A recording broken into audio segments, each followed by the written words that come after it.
Hey there, it's Dr. Justin Marchegiani, and today's video is going to be on leaky gut, malabsorption, and thyroid conditions.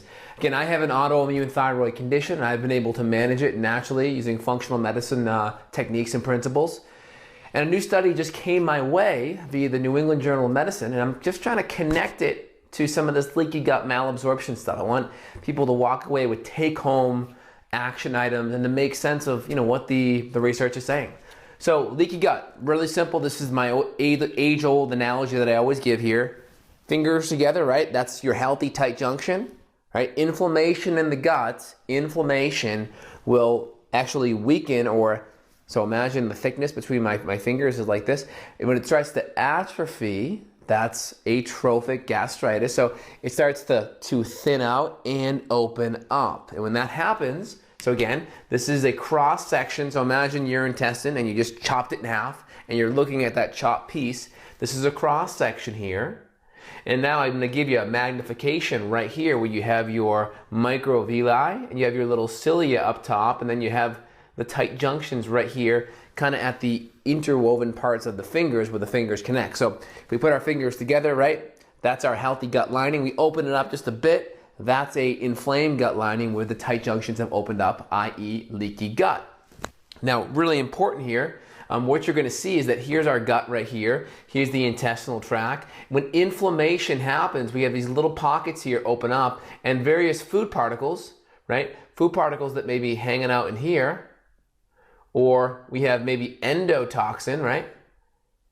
They would slip through into the bloodstream. And this puts stress on our immune system. This makes our immune system fire up. And again, there's also a state of molecular mimicry where, let's just talk about grains, for instance. So let's say we have gluten. Gluten is actually very similar to the thyroid tissue from a protein standpoint. So our immune system will fire off antibodies that will actually come in there and attack the thyroid tissue as well. So again, we have our microvilli here. We have our tight junctions here, and we have all of this stress from all these food particles coming into our bloodstream. Now, we also have nutrition coming in here. Let's say we have vitamin C. Let's say we have magnesium. Well, these compounds actually have to slip through our microvilli to get into our body so we can be absorbed. Just because these guys are slipping through our gut into the bloodstream undigested doesn't necessarily mean we're going to absorb it and utilize it. It's just creating stress.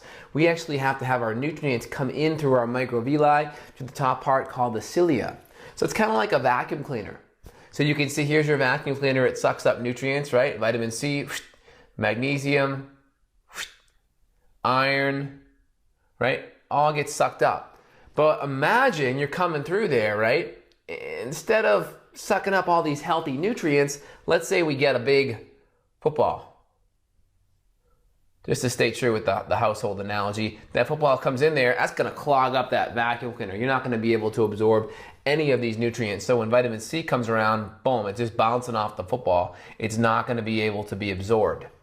That's kind of what happens when we have inflammation in our gut. Inflammation really messes everything up.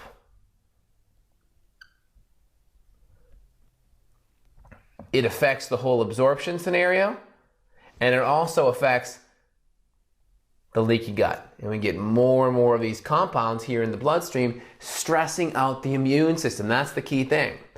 Now, I'm connecting it with H. pylori because this is probably one of the most common pathogens that I'm finding in my practice. Doing this for 4 or 5 years and running hundreds of these tests, I found hundreds of H. pylori infections. And there's a strong correlation with autoimmune thyroid disease as well. Anyway, H. pylori, one of the common compounds or toxins of H. pylori is endotoxin. That's why you have ET right there. But one of the things we see with H. pylori is it shuts down stomach acid, and it also can help thin the lining of the gut. Not a good thing. That's atrophic gastritis.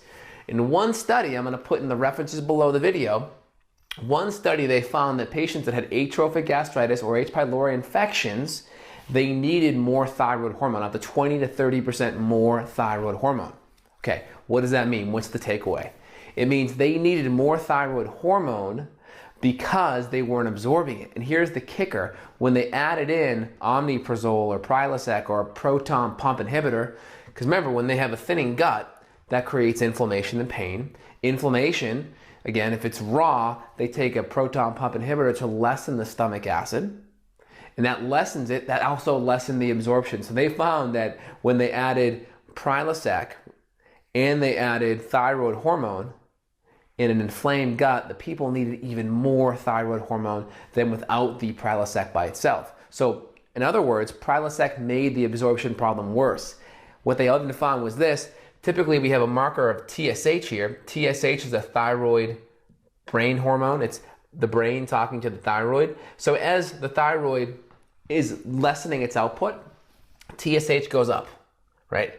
It's like our brain yelling to our thyroid. But one of the big things that they found in this study, as the Prilosec increased and as the guts were more inflamed, TSH went up even more. What does that mean? It means they're not absorbing it, and the brain has to spit out more and more TSH to yell to the thyroid. It's like you got kids in the corner and you're trying to get a hold of them, get their attention, and you're whispering to them, and you got to increase the volume so they can hear you. And that's what's happening here.